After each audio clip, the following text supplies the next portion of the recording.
मित्रांनो नमस्कार. मी राहुल अलगुडे पाटील, तालुका फलटण, जिल्हा सातारा.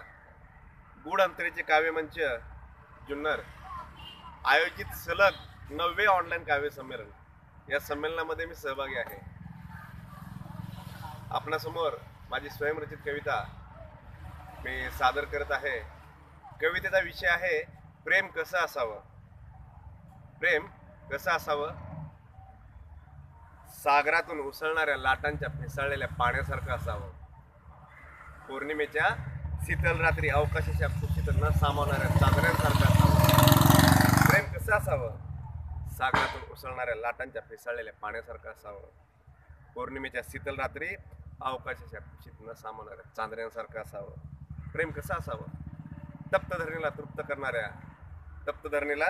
तृप्त करणाऱ्या पावसांच्या निरंतर सरीसारखं असावं. तप्त धरणीला तृप्त करणाऱ्या पावसाच्या निरंतर सरींसारखं असावं. प्रेम कसं असावं. प्रेम कसं असावं. संगीतावर मंत्रमुग्ध होऊन प्रेम करणाऱ्या अमृतवाणीसारखं असावं. हिवाळ्यातल्या गारव्यासारखं आणि बालकवींच्या पारव्यासारखं असावं. प्रेम कसं असावं. चिवच्या पिलांसारखं आणि कुसुमाग्रजांच्या भिल्लासारखं असावं. प्रेम कसं असावं. काव्याला स्मरून कविता करणाऱ्या कवींच्या प्रतिभाशक्तीसारखं असावं. धन्यवाद.